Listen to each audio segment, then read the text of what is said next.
बोले श्री कृष्ण कन्हैया लाल की जय हो। श्री वृंदावन बांके बिहारी लाल की जय हो।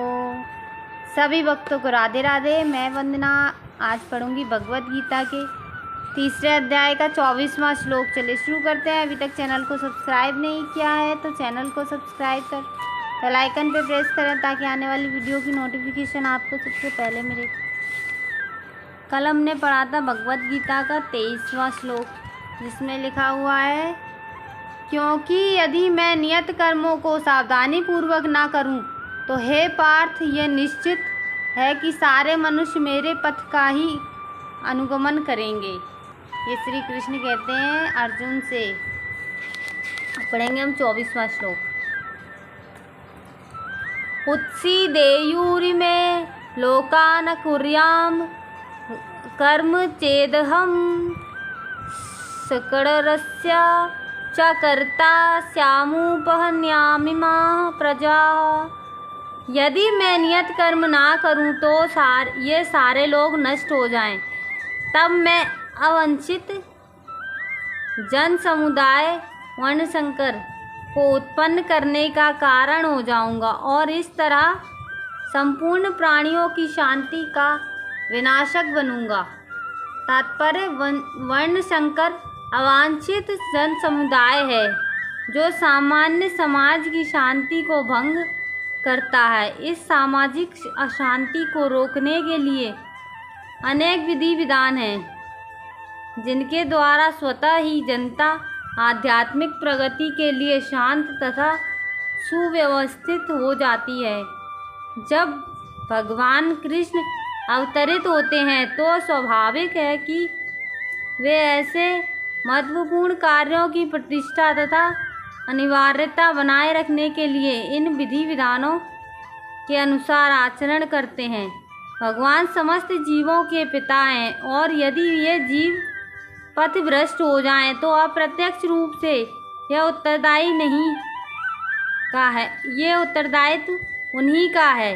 अतः जब भी विधि विधानों का अनादर होता है तो भगवान स्वयं समाज को सुधारने के लिए अवतरित होते हैं। किंतु हमें ध्यान देना होगा कि यद्यपि हमें भगवान की पथ चिन्हों का अनुसरण करना है तो भी हम उनका अनुकरण नहीं कर सकते। अनुसरण और अनुकरण में एक से नहीं होते। हम गोवर्धन पर्वत उठाकर भगवान का अनुकरण नहीं कर सकते, जैसा कि भगवान ने अपने बाल्यकाल में किया था। ऐसा कर पाना किसी मनुष्य के लिए संभव ही नहीं है। हमें उनके उपदेशों का पालन करना चाहिए, किंतु किसी भी समय हमें उनका अनुकरण नहीं करना है। श्रीमद् भागवत में की पुष्टि की गई है। मनुष्य को भगवान तथा उनके द्वारा शक्ति प्रदत्त सेवकों के उपदेशों का मात्र पालन करना चाहिए। उनके उपदेश हमारे लिए अच्छे हैं और कोई भी बुद्धिमान पुरुष बताई गई विधि से उनको कार्यान्वित करेगा। फिर भी मनुष्य को सावधान रहना चाहिए कि वह उनके कार्यों का अनुकरण न करे। उसे शिवजी के अनुकरण में विष का समुद्र नहीं पी लेना चाहिए। हमें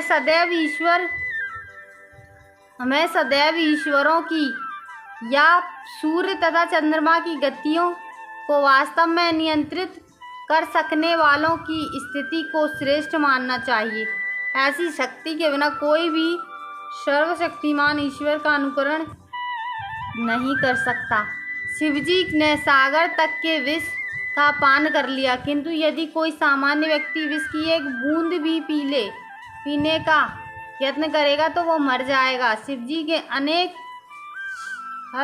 छद्म भक्त हैं जो गांजा तथा ऐसी ही अन्य मादक वस्तुओं का सेवन करते रहते हैं, किंतु वे ये भूल जाते हैं कि इस प्रकार शिवजी का अनुकरण करके वे अपनी मृत्यु को निकट बुला रहे हैं। इसी प्रकार भगवान कृष्ण के भी अनेक सद्भक्त हैं जो भगवान की रासलीला या प्रेम नृत्य का अनुकरण करना चाहते हैं, किंतु वो ये भूल जाते हैं कि वे गोवर्धन पर्वत को धारण नहीं कर सकते। अतः सबसे अच्छा तो यही होगा कि लोग शक्तिमान का अनुकरण ना करके केवल उनके उपदेशों का पालन करें, ना ही बिना योग्यता के किसी को उनका स्थान ग्रहण करने का प्रयत्न करना चाहिए।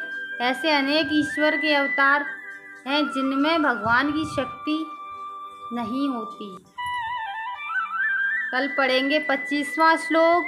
आज का वीडियो अच्छा लगा हो तो एक लाइक ज़रूर करिएगा, कमेंट करिएगा। जब तक के लिए सभी को राधे राधे। जय राम जी की।